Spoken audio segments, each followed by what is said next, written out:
શું તમે પણ મારી જેમ જોરથી થઈ ગયું ને પણ શું તમે પણ મારી જેમ આખો દિવસ હેડફોન, ઇયરફોન અથવા તો કોઈ પણ બ્લૂટૂથ ડિવાઇસમાં ગીતો સાંભળો છો? જો તમારો જવાબ હા છે તો આને કારણે તમે બહેરા પણ બની શકો છો. હવે જે લોકો આખો દિવસ આવી રીતના ગીતો સાંભળે છે ને એમાંથી 30% લોકોને આંશિક અથવા તો પૂર્ણ બહેરાશ આવી ગઈ છે. હવે તમે પણ બહેરાશથી બચવા માટે શું કરશો અને આખો દિવસ જે તમે હેડફોનમાં ગીત સાંભળો છો તેનો જે ડેસિબલ જે અવાજ છે એ કેટલો રાખવો જોઈએ બધું જાણવા માટે આજનો આ વિડીયો આખો જોઈ લેજો.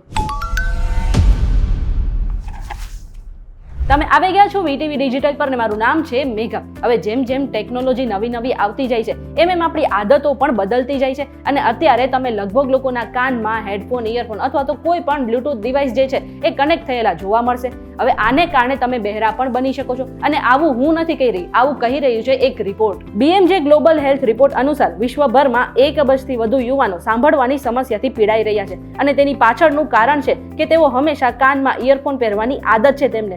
એમાં પણ ખાસ કરીને 12 થી 34 વર્ષનું જે વયજૂથ છે એમાંથી લગભગ 67 કરોડ લોકોનો સમાવેશ થાય છે.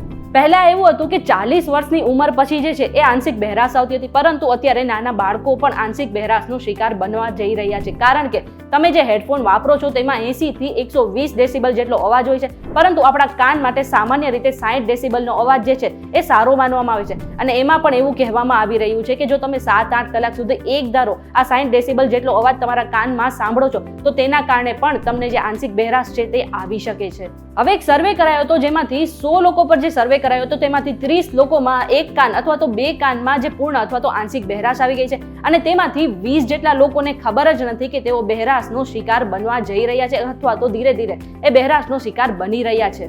જ્યારે તમે લાંબા સમય સુધી ઊંચા અવાજે ગીત સાંભળો છો ત્યારે તમારા કાનના નાના હેર સેલ્સ અને નર્વ સેલ્સને નુકસાન પહોંચાડે છે અને આને કારણે વ્યક્તિને થોડા સમય પછી સાંભળવામાં તકલીફ પડી શકે છે. જો તમે લાંબા સમય સુધી હેડફોનમાં ગીતો સાંભળો છો તો તમે ટિનિટસનો શિકાર બની શકો છો અને આને કારણે તમારા કાનમાં અવાજ પણ સંભળાઈ શકે છે. હવે પ્રશ્ન એ થાય કે આપણે આંશિક બહેરાશથી બચવા માટે શું કરવું જોઈએ? તો આ માટે તમારે 60-60 નો નિયમ જે છે એ ફોલો કરવાનો રહેશે.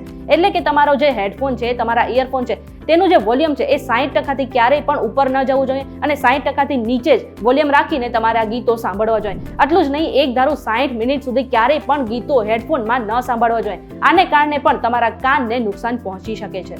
આટલું જ નહીં, જે હેડફોનમાં મોટેથી તમને અવાજ સંભળાતા હોય એનો પણ તમારે ઉપયોગ કરવાનું ટાળી નાખવું જોઈએ. અને આટલું જ નહીં, જે હેડફોન અથવા તો ઇયરફોન તમે વાપરો છો તેને દરરોજ તમારે સાફ કરવું જોઈએ, જેના કારણે તમારા કાનને ક્યારેય પણ ચેપ નહીં લાગે અને આને કારણે જે આંશિક બહેરાશ તમારા કાનમાં આવે છે તેનાથી પણ તમે આરામથી બચી શકો છો. અને ખાસ છેલ્લે એ ધ્યાન રાખો કે અઠવાડિયામાં એક દિવસ એવો કાઢો કે જેમાં તમે ઇયરફોન, હેડફોન કે કોઈ પણ બ્લૂટૂથ ડિવાઇસનો ઉપયોગ તમારા કાનમાં ન કરતા. હવે આ બધી જ માહિતી અમે જે છે રિસર્ચ દ્વારા એકઠી કરી છે અને કોઈ પણ સ્વાસ્થ્ય સંબંધિત સલાહ માટે તમારે ડોક્ટર પાસે ચોક્કસથી જવું જોઈએ. આ વિડીયો તમને કેવો લાગ્યો કમેન્ટ કરીને જરૂરથી જણાવી દેજો અને આવા જ વિડીયોઝ જોવા માટે અમારી ચેનલ સાથે જોડાયેલા રહેજો.